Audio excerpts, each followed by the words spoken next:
Start करते हैं बेटा 10th क्लास का। नेक्स्ट ये टॉपिक है कार्बोनेट्स कंपाउंड, जो आपका चैप्टर चल रहा था। मैंने एलोट्रॉपसी स्टार्ट की है। इससे पहले मैंने क्या करवा दिया था, इससे पहले मैंने आपको कोवलेंट बॉन्ड के बारे में बताया था विद स्ट्रक्चर। ठीक है, तो एलोट्रॉप्स क्या होते हैं? एलोट्रॉप्स सबसे पहले आप पढ़ोगे कि एलोट्रॉप्स क्या होते हैं। बेटा एलोट्रॉप्स होते हैं अपर रूप, अगर मैं हिंदी में कहता हूँ तो अपर रूप। ठीक है, एलोट्रॉप्स होते हैं अपर रूप। जैसे कि किसी को कुछ अपर रूप्स होते हैं ना, एलोट्रॉपी कहते हैं उसे। ठीक है, तो अपर रूप्स में आप यहाँ देखोगे कि एलोट्रॉपी क्या होती है ऑफ कार्बन की। इट इज़ डिफाइंड एज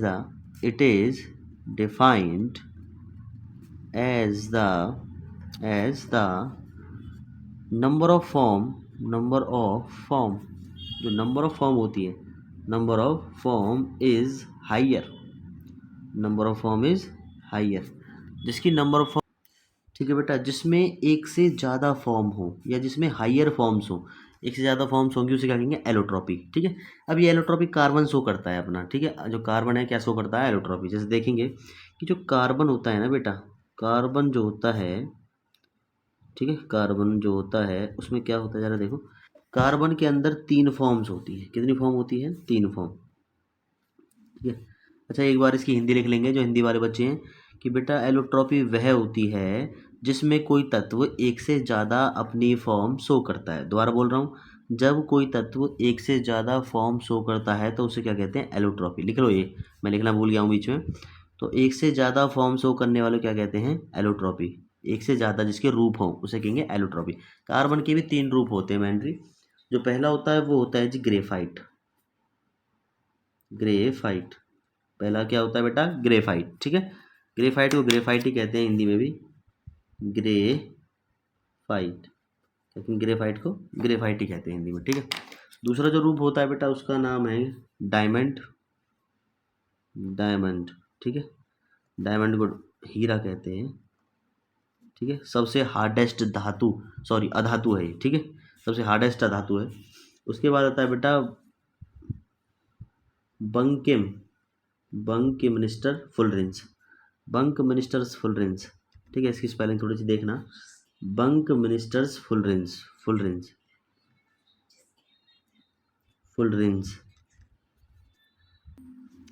ठीक है, बंकमिनिस्टर फुलरेंस। अच्छा, मैंने थोड़ी जगह छोड़ी है ताकि इनका थोड़ा सा स्ट्रक्चर बता सकूं कि ये कैसे होते हैं कार्बन के। ठीक है, बंकमिनिस्टर फुलरेंस, हिंदी में लिखेंगे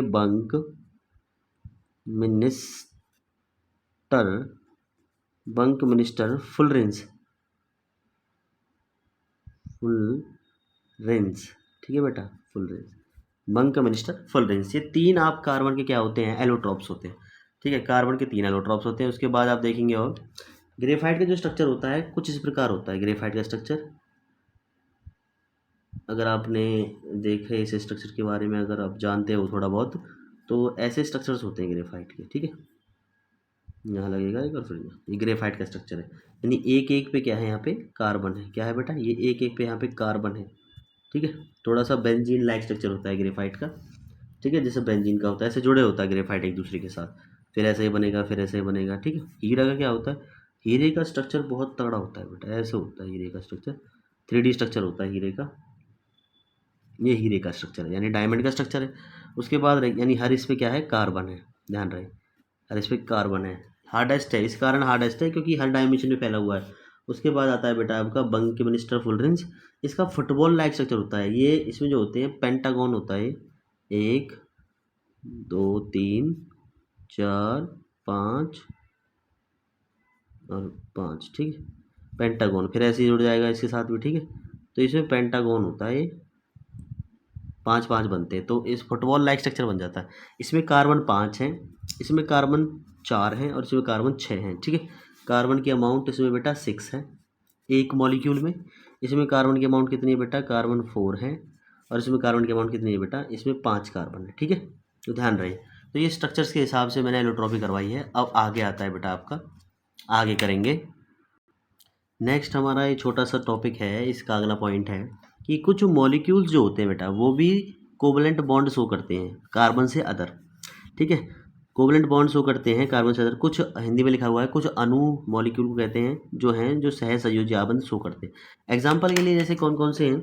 जैसे सबसे पहले आपका आता है H2, इसको कहते हैं बेटा हाइड्रोजन। क्या कहते हैं इसे? हाइड्रोजन। ठीक है, हाइड्रोजन। ठीक है, इसका दिखाता हूँ यहाँ शो करके। उसके बाद दूसरा है बेटा आपका ऑक्सीजन, O2, इसको कहते हैं ऑक्सीजन। ठीक है, और बेटा थर्ड है आपका नाइट्रोजन। थर्ड क्या है? Nitrogen, N2, nitrogen. ठीक है, यानी ये अपने आप के साथ, यानी इसमें देखो मॉलिक्यूल H2 यानी 2 मॉलिक्यूल हैं, और इसमें क्या है आपका O2 या में 2 ऑक्सीजन है, इसमें क्या है N2, इसमें 2 नाइट्रोजन है। तो ये अपने साथ क्या शो करते हैं बेटा? ये अपने क्या शो करते हैं फिर? अपना सहसंयोजी आबंध या कोवलेंट बॉन्ड शो करते हैं। जैसे कि H2 कैसे? इसे हाइड्रोजन कहते हैं, हिंदी में हाइड्रोजन ही कहेंगे। अच्छा, जो तत्व हिंदी में लिखा जा रहा है ना वही इंग्लिश में लिखा जाता है, इसे ऑक्सीजन कहते हैं, ऑक्सीजन। ठीक है, ध्यान रहे, ये अपने आप लिख लिया करो हिंदी वालों। नाइट्रोजन कहते हैं नाइट्रोजन, नाइट्रोजन। ठीक है, बाकी ये ऐसे ही शो होते हैं हिंदी में भी और इंग्लिश में भी। ठीक है बेटा, तो अब आ जाओ हाइड्रोजन पे। ठीक है, तो सबसे पहले हम क्या करेंगे, हाइड्रोजन की बात करें तो H ऐसे और एक H ऐसे, इसका बॉन्ड यहाँ, इसका बॉन्ड यहाँ। ठीक है, तो दोनों बेटा आपस में क्या बनाएंगे? एक बॉन्ड बनाएंगे। ठीक है, ऐसे बॉन्ड बनाते हैं दोनों पर, और ये इसका शो करता है, यानी इसके साथ शेयरिंग और इसके साथ शेयरिंग, तो आपका H और H ये बन जाता है आगे। ठीक है, ऑक्सीजन करें तो बेटा एक ऑक्सीजन ऐसे, एक ऑक्सीजन ऐसे। ऑक्सीजन में क्या होता है? ऑक्सीजन 2 बॉन्ड बनाता है, ऑक्सीजन ऑक्टेट पूरा करेंगे 2, तो इसके बेटा 2 हैं और इसके बेटा 2 हैं। एक बॉन्ड तो ऐसे बनेगा इनमें, एक बॉन्ड ऐसे बनेगा, तो एक बार तो ये शो कर लेगा खुद 4 और एक बार ये शो कर लेगा। ठीक है, 2 शेयरिंग होती है, तो ऑक्सीजन हमेशा डबल बॉन्ड के साथ बाइंड होता है, एक दूसरे से डबल बॉन्ड के साथ बाइंड। ठीक है, वैसे ऑक्सीजन के पूरे होते हैं 8 पूरा करना होता है इन्हें। ठीक है, तो 4 तो यहाँ आ गए और बेटा 2 आपके यहाँ हैं और 2 आपके यहाँ हैं, 4 और 4 8, ऐसे ही ऑक्सीजन के 2 यहाँ हैं और 2 यहाँ हैं, इनका ऑक्टेट पूरा हो गया। ठीक है, एक आता है N2, क्या आता है? N2, जैसे नाइट्रोजन, जिसे बेटा नाइट्रोजन कहते हैं। तो नाइट्रोजन देखेंगे अब हम, तो नाइट्रोजन में N, और नाइट्रोजन 3 बॉन्ड बनाता है। कितना बॉन्ड बनाता है? 3, तो इसके 3 यानी कि 6 आपके इलेक्ट्रॉन बाइंड होंगे ऐसे, और ये 3 बॉन्ड बनाएगा, और इसके पास 2 बॉन्ड अनपेयर्ड होते हैं या खाली होते हैं, और इसके पास भी 2, तो अपना 8 पूरा करना पड़ता है इन्हें। देखो 6 और 2 8, एस एन का पूरा है, 6 और 2 8 एस एन का पूरा है। ठीक है, उसके बाद क्या बना है आपका N डबल ट्रिपल बॉन्ड आएगा और N2। ठीक है, ये बॉन्डिंग होती है इसकी नाइट्रोजन के अंदर, ये बॉन्डिंग होती है बेटा ऑक्सीजन के अंदर, और ये बॉन्डिंग होती है हाइड्रोजन के अंदर। Single bond, double bond, triple bond, एकलाबंध, द्विआबंध और त्रिआबंध। ठीक है, तो ये तीनों के हिसाब से मैंने बता दिया। ये 3 कोवलेंट बॉन्ड हैं, ये 2 कोवलेंट बॉन्ड और ये 1 कोवलेंट बॉन्ड है। ठीक है, आगे करते हैं, ये टॉपिक और करेंगे बेटा, उसके बाद वीडियो को समाप्त कर देंगे, क्योंकि वीडियो ज़्यादा लंबी हो जाती है फिर, और लंबी वीडियो तुम कम देखते हो। उसके बाद देखो हम स्टार्ट करते हैं सबसे पहले सैचुरेटेड हाइड्रोकार्बन। देखो सैचुरेटेड और अनसैचुरेटेड हाइड्रोकार्बन्स क्या होते हैं, इनके बारे में और इनके एग्जांपल्स। ठीक है, तो सबसे पहले हम ए डाल लेते हैं, जिसका नाम है saturated hydrocarbon. Saturated hydro, saturated carbon compound, carbon compound, ये कार्बन पे मैंने डैश मार दिया थोड़ा सा, कार्बन कंपाउंड। ठीक है, सैचुरेटेड कार्बन कंपाउंड्स। ठीक है, इनको हिंदी में कहते हैं बेटा हम, हिंदी में क्या कहते हैं इनको हम? हिंदी में कह देते हैं संतृप्त कार्बन यौगिक, संतृप्त कार्बन के यौगिक, के यौगिक। ठीक है बेटा, तो ये करेंगे इनकी डेफिनेशंस और सिंपल इनका क्या एग्जांपल्स। ठीक है, तो क्या होते हैं ये इंग्लिश में देखेंगे फिर हिंदी में। सैचुरेटेड हाइड्रोकार्बन्स वो हाइड्रोकार्बन्स होते हैं जो कि सिंगल बॉन्ड आता है जिनमें, दोज हाइड्रोकार्बन्स, दोज हाइड्रोकार्बन या दोज हाइड्रोकार्बन कह दो या कार्बन कंपाउंड कह दो, हाइड्रोकार्बन, दोज कार्बन कंपाउंड या हाइड्रोकार्बन्स, ये कार्बन कंपाउंड भी लिख सकते हो आप, carbon compound, those carbon compound in which in which in which contain in which contain single bond, जिनके अंदर सिंगल बॉन्ड आता है केवल, in which contain single bond, जिनके अंदर क्या आता है बेटा? सिंगल बॉन्ड आता है, यानी कि ऐसा बॉन्ड। ठीक है, that is called saturated hydrocarbon, that is called saturated carbon compound या हाइड्रोकार्बन कंपाउंड, क्या तो एक ही बात है। ठीक है, तो ये हो गया बेटा हिंदी में आपका। ठीक है, जरा इंग्लिश में देखेंगे, सॉरी हिंदी में नहीं, इंग्लिश में हो गया और हिंदी में देखेंगे। ठीक है, तो यह वह कार्बन कंपाउंड होते हैं, ये यौगिक, ये कार्बन के वे यौगिक होते हैं, वे यौगिक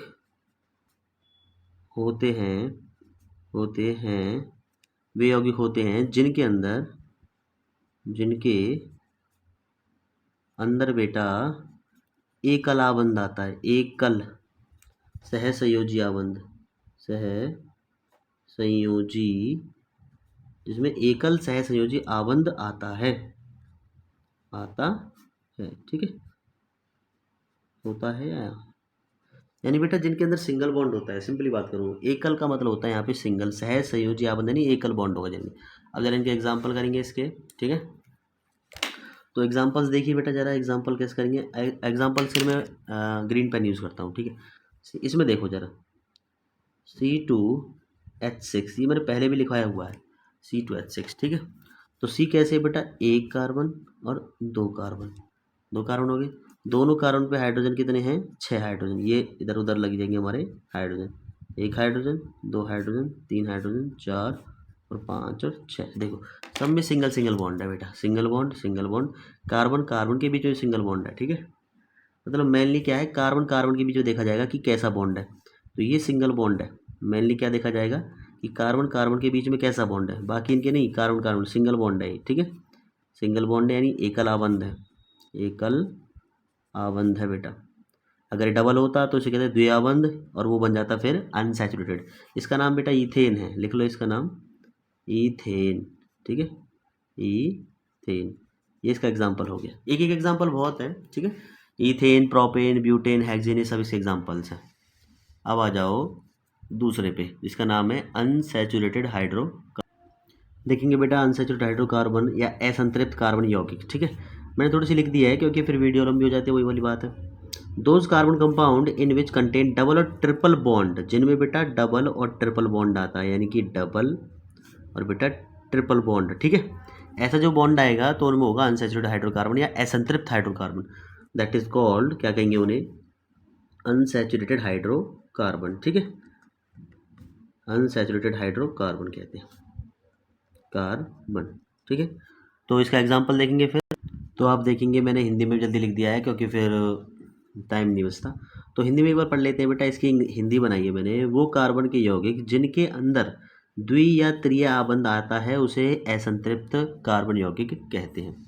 एग्जाम्पल देखेंगे, एग्जाम्पल से आप जल्दी समझ जाएंगे, ठीक है बेटा। एग्जाम्पल कैसे देखेंगे, एग्जाम्पल देखो। एग्जाम्पल में आपका आता है यहाँ पर आता है बेटा ईथीन, ईथीन, ठीक है। ईथीन का मतलब है कि आपके पास दो कार्बन है और दोनों के बीच में डबल बॉन्ड है, और इसका फॉर्मूला होता है बेटा C2H4, ठीक है। C2H4 इसका क्या है, फॉर्मूला है C2H4। तो 2 H लगाने आपको, एक यहाँ लगा दिया, एक यहाँ लगा दिया, एक H और दूसरा H, उसके बाद एक H यहाँ लगा दिया और एक H यहाँ लगा दिया। देखो कार्बन की वैलेंसी पूरी है, 1 2 3 4 इसकी पूरी, 1 2 3 4 इसकी पूरी, ठीक है। नाम क्या है, ईथीन। और डबल बॉन्ड आ रहा है कार्बन के बीच में, कौन सा बॉन्ड आ रहा है, डबल बॉन्ड, ठीक है। ये कि डबल बॉन्ड आ रहा है या द्विआबंध आ रहा है, डबल बॉन्ड आ रहा है, और डबल या ट्रिपल बॉन्ड आए तो उसे क्या कहते हैं बेटा, उसे कहते हैं अनसैचुरेटेड हाइड्रोकार्बन। तो आपका ये खत्म हो चुका है और आज का सेशन भी खत्म हो चुका है। कल पढ़ते हैं इनके नेमिंग, कार्बन्स की नेमिंग पढ़ेंगे कल, ठीक है। धन्यवाद।